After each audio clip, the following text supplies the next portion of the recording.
현대건설기계 2021년 경영실적을 스루풋 회계로 분석한 내용을 소개해 드리도록 하겠습니다. 부재로서 재고 회전율 상승 실현의 중요성이란 부제목으로 설명드리고자 합니다.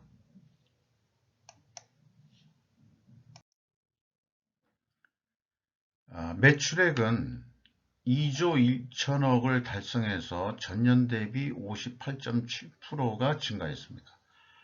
매출 재료비는 상대적으로 적게 49.4%가 증가했습니다. 그 결과 스루풋은 78.2%가 증가했습니다. 스루풋율로는 3.9% 상승입니다. 좋은 징조라고 할 수 있겠습니다. 운영 비용은 74.5%가 크게 또 증가했습니다.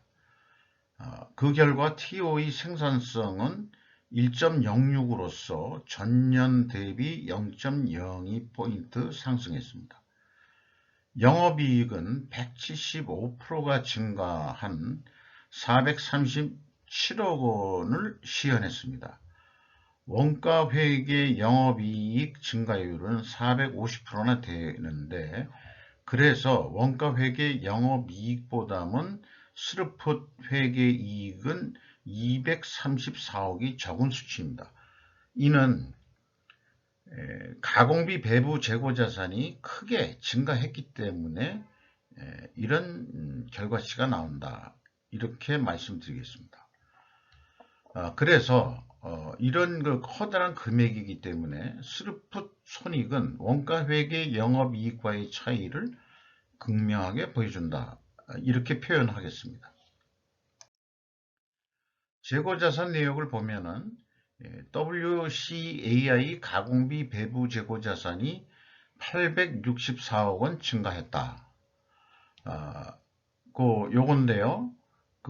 상품이 크게 증가한 것으로 되어 있습니다.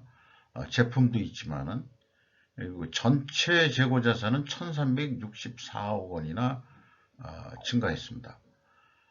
팔 수 있을 것 같아서 뭔가 상품을 많이 들여다놓은 모양인데, 이게 결국 안 팔렸다는 얘기죠. 근데 이 3년치 추세를 보면은 수요 예측을 어떻게 했는지 모르지만은 이 굴곡이 매우 심하다, 이렇게 볼 수 있겠습니다. 그러니까 영업을 하는데 예측들을 제대로 못한 거 아닐까, 그런 생각도 해보게 됩니다. 비용의 성격적 분류로 가서요. 매출원가 재료비는 46.3%가 증가했고, 운영비용은 무려 74.5%가 증가했습니다. 그런데 2020년도에 중단영업이라는 게 있었는데요. 그거가 2021년도에 소급해서 수정이 되어 있는 것이 좌측에 있는 수치가 되어 있고요. 이거에 의해 가지고 경영 지표들을 분석을 한 것이고, 2020년도에 중단 영업은 이 전체 총 영업 비용이 1조 6천억 선 정도였다. 1조 6천억이었다. 그래서 그 차이가 3,500억 차이가 있습니다.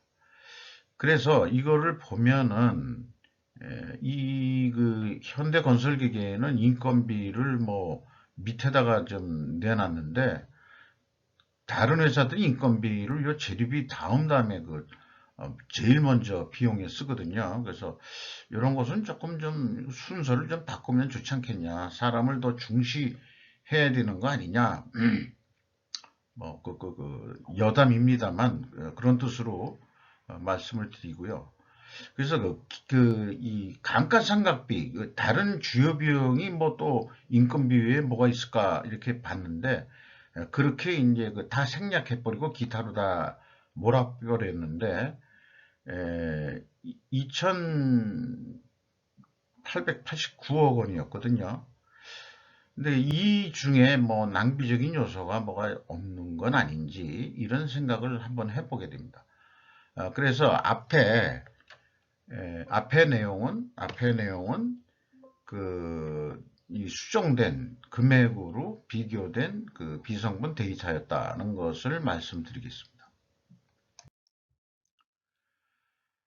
가공 비율이 27.2%로 정확하게 4.9%가 상승했는데요. 근데 얼마 전에 현대두산 인프라코아 가공 비율을 분석을 했었는데 거기에서의 가공 비율은 15%였습니다. 그러면 상대적으로 이 원재료 비율이 두산 인프라코아는 재료 비율이 높았고 현대건설기계는 거꾸로 낮다. 그러면은 원재료비를 두산 인프라코어보다 싸게 사는 건가? 이런 비교를 좀 해볼 수 있는 거겠죠. 그래서 두산 인프라코어를 현대가 인수를 했기 때문에 두 회사를 비교해서 별도로 따로 작성을 해서 한번 기회가 되면은 뭐가 큰 차이가 있을까? 그 차이 분석이 아마 회사의 경쟁력이라든지 뭐 여러 가지를 비교해 볼 수 있을 거라고 그렇게 생각을 하고 있습니다. PQ 총 제조 비용의 차이가 2021년도에 987억 원이 있습니다. 요거는 다음 단계에 설명을 드리도록 하겠습니다. 먼저 주요 비용으로 먼저 말씀을 드리면은 인건비가 44.1%나 증가했습니다. 그러나 총 운영 비용에 대해서는 4%가 비율적으로는 줄어드는 금액입니다. 그러니까 평균 임금이 크게 증가한 거로 되어 있는데 직원 수도 122명으로 크게 증가를 했고요. 전년도에는 매우 적은 수치였습니다만은 이런 왜 차이가 나는지는 정확히 추정하기는 좀 어렵겠습니다. 근데 현대 두산 인프라코어하고 그냥 비교를 해보면은 인건비 비율이 두산 인프라코어가 높은 거로 이렇게 나와 있죠. 근데 이제 현대건설기계는 인건비 비율이 20%가 안 되게 되어 있습니다. 그렇게 되면은 어떻게 해석을 해야 될 거냐 이렇게 보면은 아까 말씀드린 대로 운영 비용 중에서 현대건설기기가 낭비적인 요소가 더 있는 거 아닐까 그런 생각을 해보게 된다는 거죠. 그래서 이 설명이 끝나고 기회가 되면은 현대건설기기하고 현대두산 인프라코어를 비교해서 판단해 보는 게 경영 분석에 어떤 의미를 찾아낼 수 있는 길이라는 생각을 해보게 됩니다. 그리고 2단계 분석으로 있는데 일은 스카이홀딩스가 기준으로 하고 있고 이게 표준적인 거라고 제가 계속 주장하고 있는 거죠. 그게 이제 863억 원, 4억 원이 증가했는데 비성분에서는 1850원이 증가한 거로 되어 있습니다. 비성분은 마이너스를 표시합니다.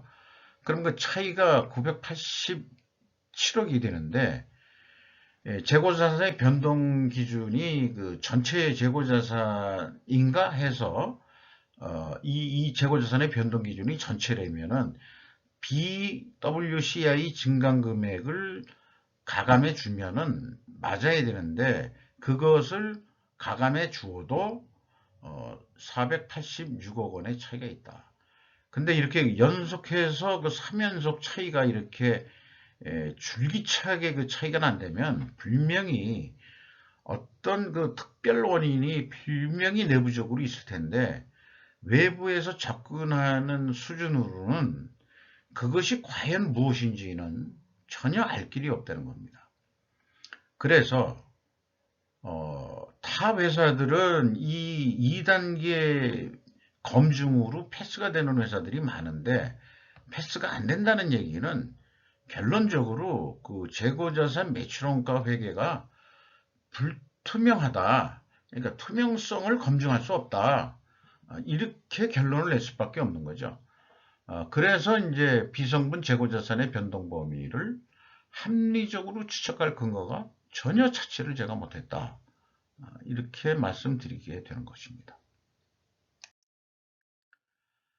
3단계로 봐서 3단계는 거의 뭐 투명성이 확보가 됐는데요. 그 갭이 좀 크게 있었습니다만은 그 갭을 추적을 했더니 이 매각 및 합병 분할 재고였다. 그래서 요 36억 원이 어떻게 나오냐면 현대 제뉴인한테 넘길 재고 자산 그게 825억이 있고요. 현대 코아모션에서 합병 재고 자산이 또 861억 원이 또 있다. 그래서 그거 차이가 그 36억 원이다. 그래서 그거를 가감해 주면은 일치한다. 그래서 현금성으로는 그 투명성이 확보가 됐고요. 2020년도는 현금 재무제표상 1억 4,800의 차이가 있는데 그것이 무엇인지 추적할 수는 없었고 2019년도는 그 현대 코아모션 합병 재고 자산이 요때는 그 분할 재고 자산입니다. 이거를 차감해 주면은 뭐 500만 원 차이가 있는데 이게 단수의 누적적인 차이인지 어떤지 모르겠습니다만은 어쨌든 현금 투명성은 현금 흐름표 기준 그 전체 재고 자산 투명성은 그 2021년도는 패스가 된다. 이렇게 말씀드릴 수 있겠습니다. 다만 좀 이상하게 생각되는 것은 2019년도에 현대코아모션을 분할했다가 다시 왜 2년이 지나서 흡수 합병을 했을까? 그것이 좀 이상하다 이렇게 생각이 드는 겁니다. 이 회사가 분할한다는 것은 상당히 그 중요한 기업의 경영의사 결정인데 쉽게 분할을 결정해서 쫓아냈다가 야, 안 되겠다. 다시 들어와. 이렇게 가능한 걸까요?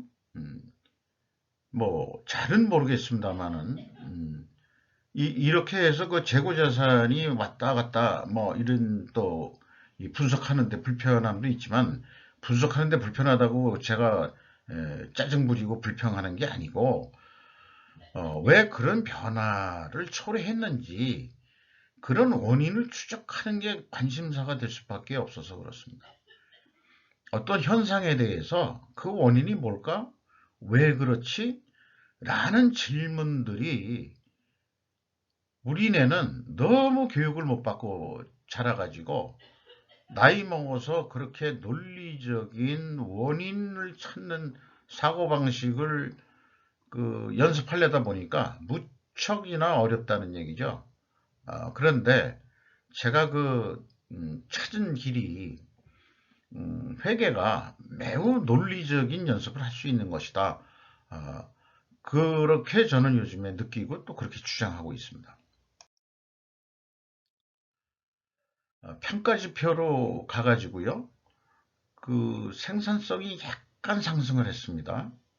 회전율이. 그리고 TOE 생산성도 상승을 했습니다. 그러면은 재고자산 매출원가 회계 투명성이 있다고 가정을 합니다. 투명 가정도 검증을 해야 되는 것이라고 저는 계속 말씀을 드렸고요. 요거는 그냥 숫자로 봐주시고, 그 매출 채권 수금 속도가 조금 빨라졌고, 그 매입 채무 지급 속도는 더 빨라졌습니다. 요건 바람직한 그 상황이라고 그렇게 보입니다. 그래서 그 TOE 생산성 상승은 판매 가격 상승일 거라고 추정을 하는 거고, 투명 가정을 하는 건데, 죄송합니다. 그 재고 회전율이 크게 증가하지는 않았으니까 원재료도 뭐 크게는 증가는 안 했고, 예년처럼 역시 그 재고 관리를 했겠다라고 우선은 생각이 듭니다. 그렇지만 요거를 또 검증을 해봐야 되니까, 검증을 하면은 제품 가격이 그 상승한 거로는 보이죠. 쭉 다 전반적으로 다 상승했습니다. 비율을 산출을 안 했습니다. 그냥 금액으로도 쉽게 그 인식을 할 수 있기 때문에, 그 주요 원재료 가격 추이를 보더라도 요, 요 위에 부분 버켓 그 바가지죠. 그 엑스카베이터 바가지가 크게 가격이 상승을 했고, 또 휠로다 메인 컨트롤 밸브라는 거는 그대로고 나머지 거지만 바가지 가격만 좀 크게 오른 거로 되어 있네요.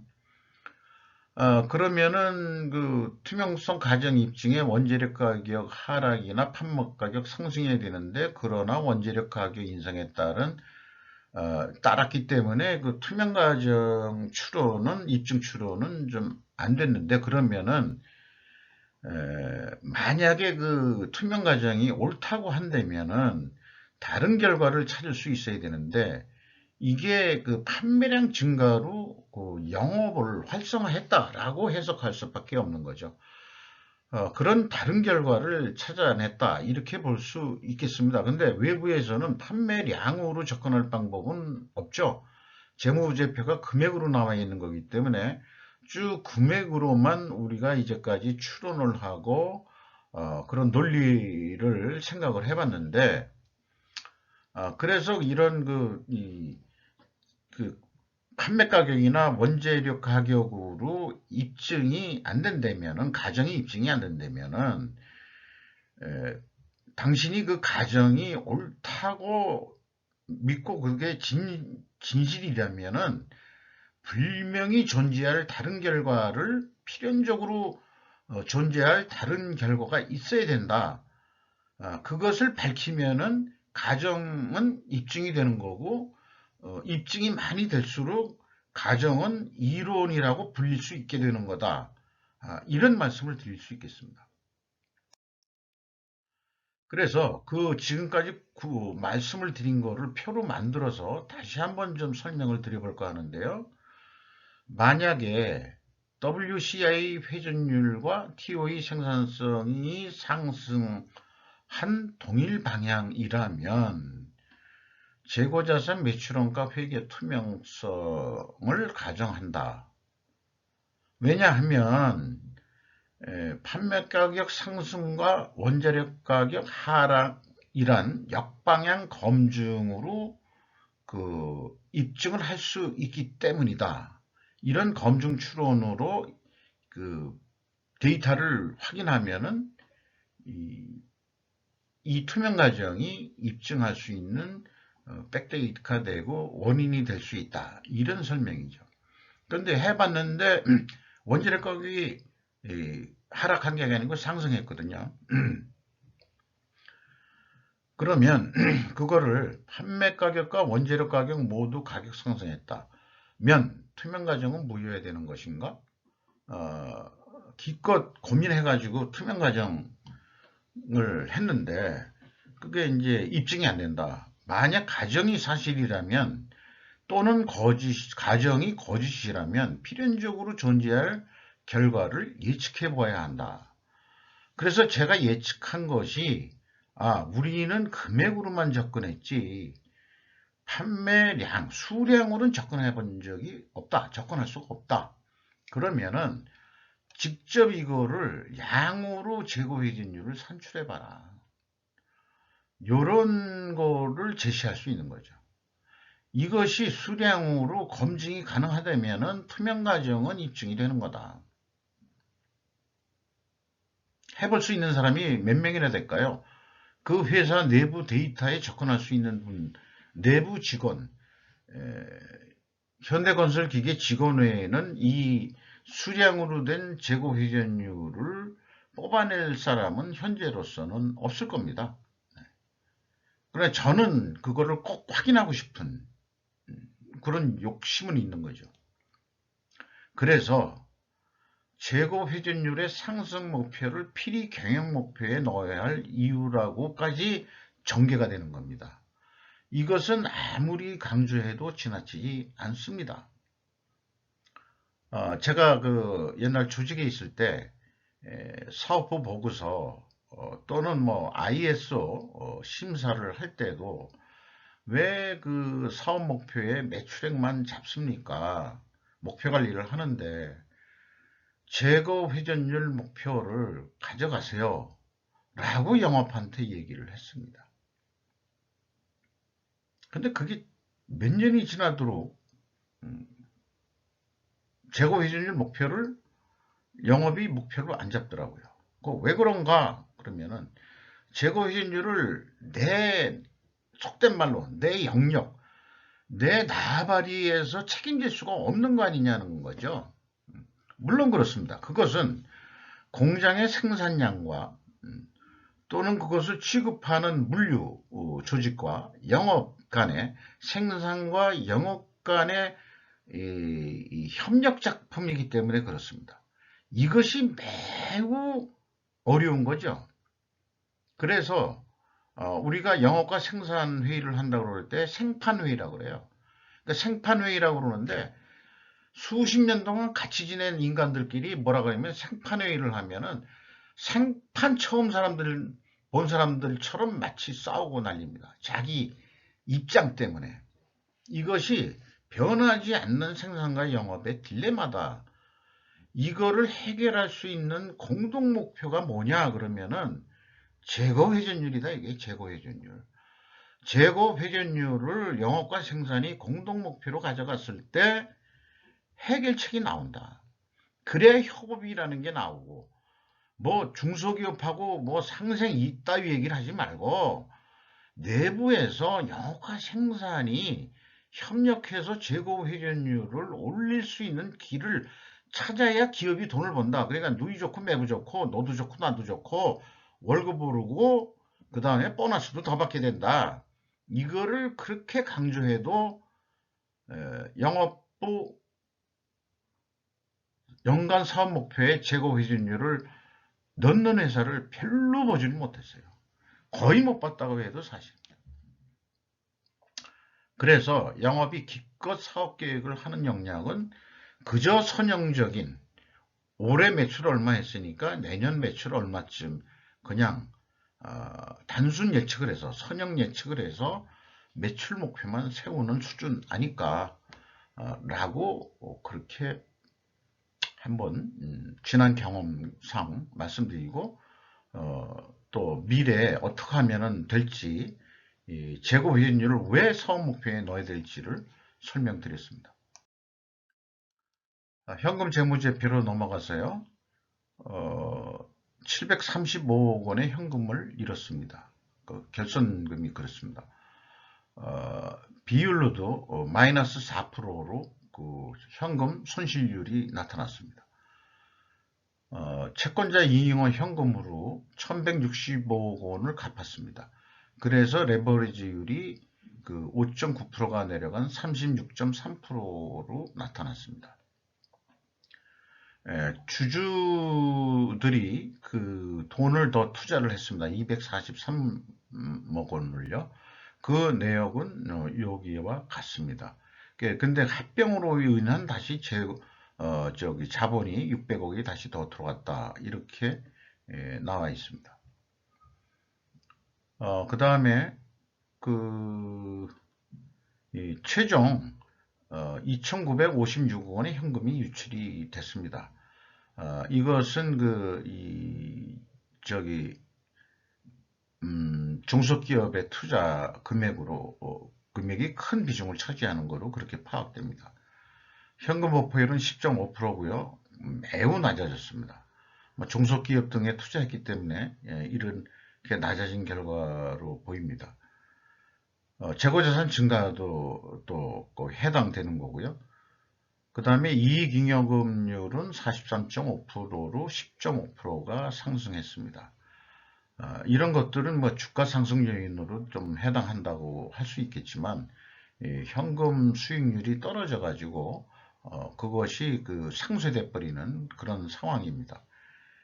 누적 자본 성장률은 1.43으로 조금 증가했습니다. 주가는 장부 가격 대비 62% 선밖에 대우를 받지 못하고 있습니다. 좀 더 좋은 경영 성과를 내야 주가가 상승할 수 있지 않을까 그렇게 판단이 됩니다. 5% 이상 주주는 현대 주유 제니윈이 33%고요.